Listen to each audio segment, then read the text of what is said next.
లీలాబాను channel కు స్వాగతం సుస్వాగతం అండి. ఈ రోజు మన ఫుడ్ రెసిపీలో చింత చిగురు డ్రై ఫిష్. మనకి ఇప్పుడు సమ్మర్ సీజన్ కదండి, మనకి అందుబాటులో ఉండేది సంవత్సరానికి ఒకసారి వచ్చేది ఈ చింత చిగురండి. ఇలాంటి టైంలో మనం చింత చిగురిని అనేక రకాల కూరల్లో వేసి మనం టేస్ట్ గా ఉపయోగించుకోవచ్చండి. ఈ చింత చిగురుని మనం అనేక రకాల కూరల్లో ఉపయోగిస్తాము. అయితే ఈ రోజు నేను ఉపయోగిస్తున్న కర్రీ వచ్చేసి చింత చిగురు మెత్తళ్ళు. ఇవి మెత్తళ్ళండి. మెత్తళ్ళు అంటే మనకి మీకు చూపించాలంటే ఈ విధంగా ఉంటాయి. ఇవి చప్పగా ఉంటాయి, మనకి ఉప్పుతో ఉన్నాయి కాదండి, చప్ప మెత్తళ్ళు అన్నమాట.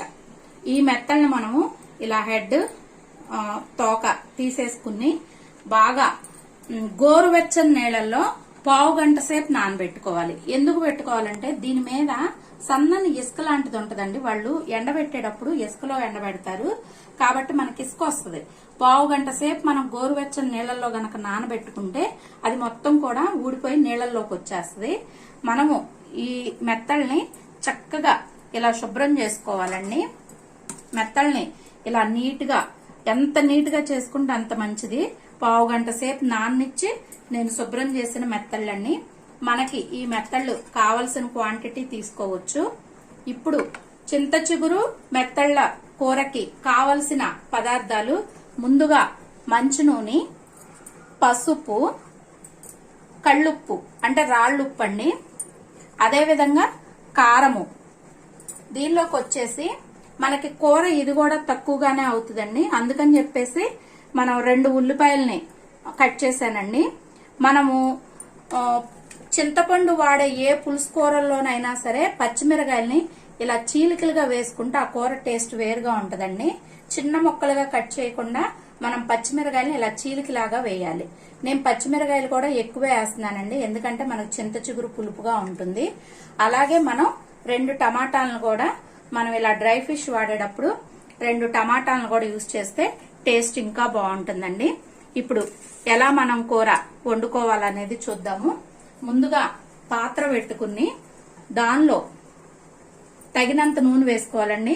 నేను చెప్పేది ఒకటే, నాన్ వెజ్ కర్రీస్ కి మనకు ఆయిల్ ఎక్కువగానే పడుతుంది, అందుకనే నేను ఆయిల్ ఎక్కువగానే వేస్తున్నానండి.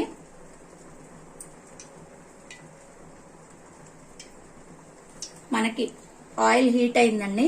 ఈ టైంలో మనం తరిగిన ఉల్లిపాయలను వేసుకోవాలి.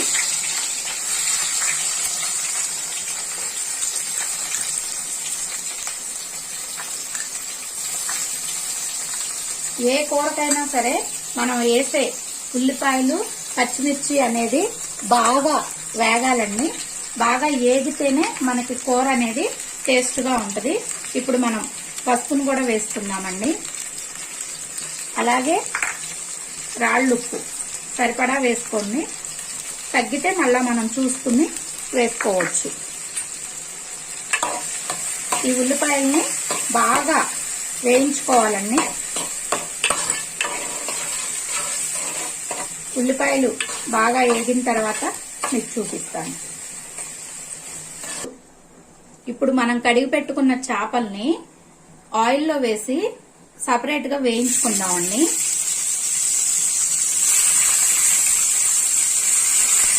చక్కగా ఈ చేపలను వేయించుకుని పక్కన ఉంచుకోవాలండి. మనం ఉల్లిపాయలో వేసుకుని వేయించుకోవచ్చు, కానీ ఇవి మొత్తం కూడా చేపలాగా కాకుండా కొంచెం చిటికే ఇదిగా ఉంటుంది, అందుకని చెప్పి మనం అలా కాకుండా వీటిని సపరేట్ గా వేయించుకోవాలండి.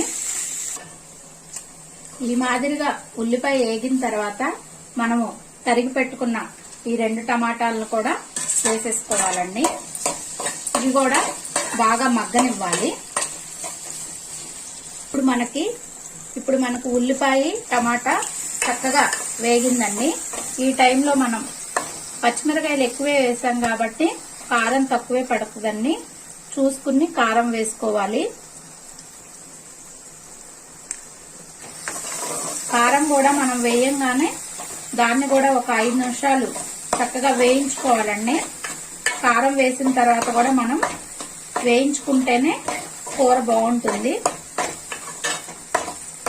కారం గాని ఉప్పు గాని మనకి వాటర్ వేసిన తర్వాత తగ్గినట్లు అనిపిస్తే గనక మళ్ళా మనం వేసుకోవచ్చండి, ఇబ్బంది ఏం లేదు. ఈ విధంగా వేగి మనకు ఆయిల్ ఇలా బయటకు వస్తుందండి. ఇలా బయటకు వచ్చిన టైంలో మనము వాటర్ పోసుకోవాలండి. ఈ వాటర్ కూడా ఒక 1/2 గ్లాస్ వేస్తున్నాను, ఎందుకంటే మనకి చింత చిగురు కూడా ఉడకాలి కాబట్టి వేస్తున్నాను. ఈ టైంలో మనం వేయించి పెట్టుకున్న ఈ మెత్తళ్ళు వేసుకోవాలండి, ఎందుకంటే ఈ పులుసులో ఈ మెత్తళ్ళ టేస్ట్ కూడా పడుతుంది కాబట్టి మనం ఇప్పుడు ఈ మెత్తళ్ళను కూడా వేసుకోవాలి. ఇప్పుడు మనము ఉప్పు కారం చక్కగా చూసుకుని అన్ని సరిపోయినవి అనుకుంటే గనక మనం మూత పెట్టేసుకుని దీన్ని ఉడకనివ్వాలండి. అది మనకి చక్కగా ఉడికిన తర్వాత చింత చిగురు ఎప్పుడు పెట్టుకోవాలనేది కూడా చూపిస్తాను. మీరు ఒక్కసారి ఈ టైంలో ఉప్పు చూసుకోండి. ఉప్పు కూడా మనం ఏం చేయాలంటే చింత చిగురు వేస్తాం కాబట్టి పులుపు పడుతుంది, దాన్ని దృష్టిలో పెట్టుకుని ఉప్పు కారాలు చూసుకోవాలి. ఈ టైంలో మనము చింత చిగురిని శుభ్రంగా బాగు చేసుకోవాలండి, ఎందుకంటే దీనిలో పురుగుండే ప్రమాదం కూడా ఉంది. ఆ పురుగులు లేకోకుండా చూసుకుని మనము ఏదన్నా ముదురాకున్నా సరే తీసేసుకుని చింత చిగురు శుభ్రం చేయడం కూడా చాలా పెద్ద పని అండి.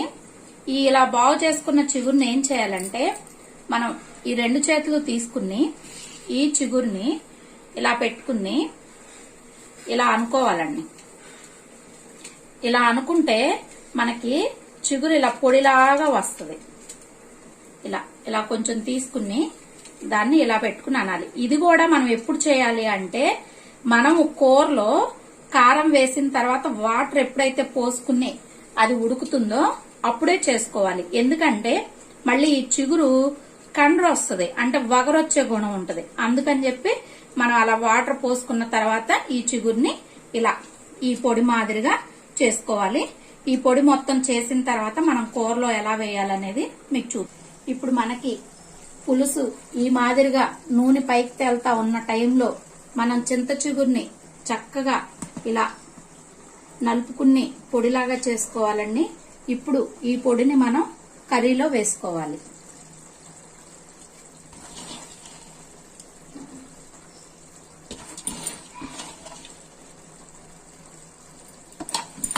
దీన్ని కూడా మనం చింత చిగురుని వేసిన తర్వాత కూడా ఒక 1/2 గంట 15 నిమిషాల పాటు మనం దీన్ని ఉడికించుకోవాలి.